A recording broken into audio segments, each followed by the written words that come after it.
A terceira lei de Newton, que é a chamada lei da ação e reação, tá, também bem conhecida, ela diz basicamente o seguinte: a toda ação, e por ação entenda-se força, né? Lembrem, força é a palavra-chave da mecânica newtoniana. Então, toda vez que a gente está falando de alguma coisa agindo sobre um corpo, a gente está falando de força. Tá?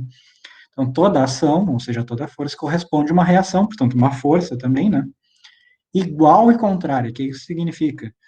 Significa que se vocês, por exemplo, forem empurrar a parede da sala de vocês, então vocês estão de frente para a parede empurrando ela com as mãos, vocês estão exercendo alguma força nessa parede, e o que vocês sentem, isso vocês conseguem sentir no corpo de vocês, é a parede exercendo uma força sobre vocês. Tá? E, obviamente, essa força não existe se vocês não estiverem empurrando a parede. Tá? Por quê? Porque isso é a reação. Tá? Então, digamos, a ação de vocês é empurrar a parede, a reação da parede é empurrar vocês de volta. Tá? O que a gente vai chamar de ação e reação não importa, a gente pode escolher o que é ação e reação. O que é realmente importante é o seguinte, que essa reação é igual, ou seja, ela tem a mesma magnitude, mas ela é contrária, ou seja, ela tem uma orientação espacial oposta. Né? Então, por exemplo, se alguém empurra alguma coisa nessa orientação, tá? Com uma intensidade 10, depois a gente vai falar sobre unidades de força, tá? Mas só para exemplificar, digamos que seja 10 para lá. Então, por exemplo, alguém empurra uma parede, a parede vai empurrar a pessoa de volta com 10 para cá. Tá? Então, isso é ação e reação de uma maneira bem simplificada. Então, a terceira lei de Newton é a chamada lei da ação e reação, tá? Bastante conhecida.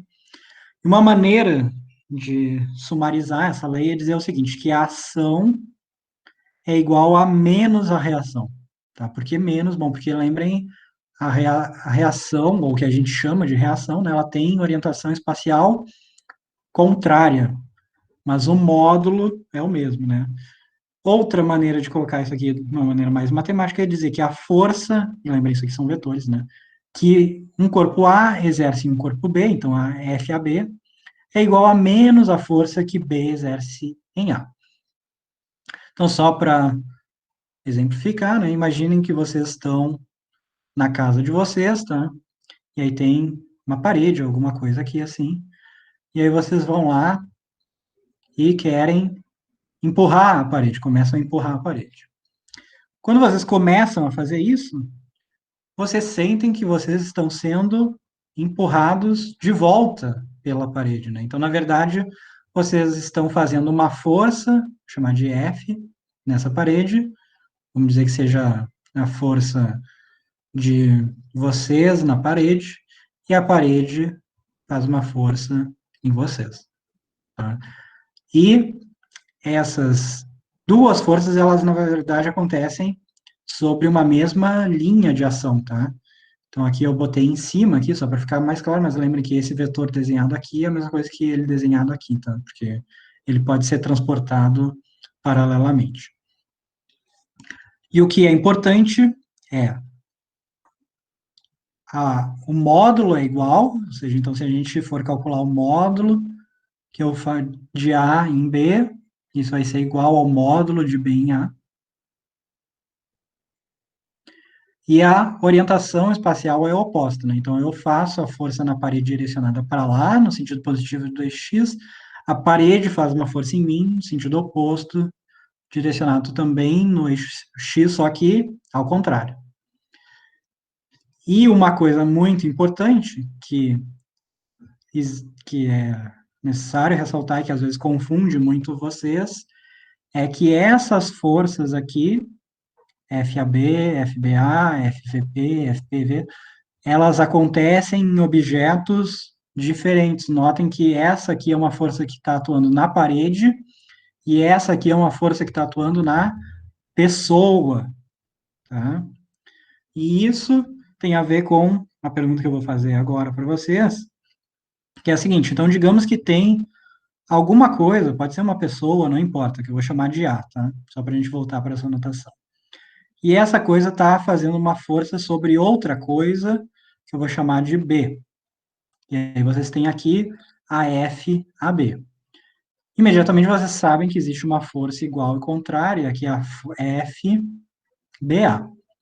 E aí uma pergunta que muitas vezes confunde vocês é a seguinte: se a gente acabou de dizer que, bom, a soma das forças num objeto, que é a força resultante, vai corresponder à massa vezes a aceleração desse corpo.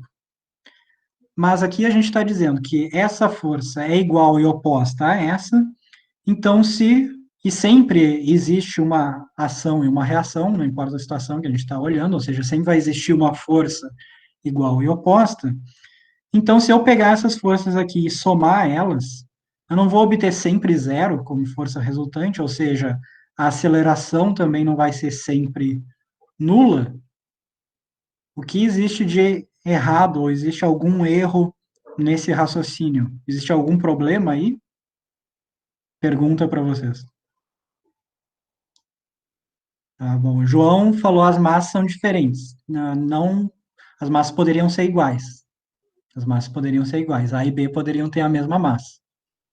Então a pergunta, de novo, é: se para cada ação existe uma reação que é igual e oposta, então se eu for calcular a força resultante sobre um objeto, e eu sempre tenho uma força igual e oposta, quando eu somar elas não vai dar sempre zero, e se eu somo e dá zero, a aceleração não é sempre zero.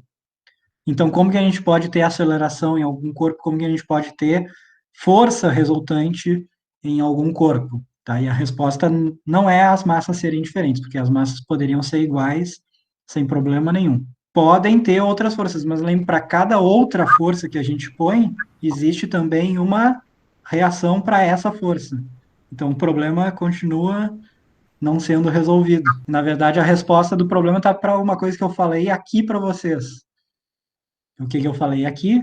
Eu falei que essas forças aqui, elas atuam em objetos diferentes. Lembrem, isso aqui atua num objeto, isso aqui atua em outro. Portanto, essa força BA, ela atua em A. A força AB atua em B. Portanto, quando a gente for somar aqui, as forças são as forças que atuam em um mesmo objeto. Tá? Então, todas as forças que a gente soma aqui são forças em um mesmo corpo. Enquanto que essas forças aqui, elas atuam em corpos diferentes, portanto, elas não vão ser somadas e elas não vão se cancelar. Tá? Então, quando a gente quer calcular a força resultante em B, a gente vai somar todas as forças que atuam apenas em B.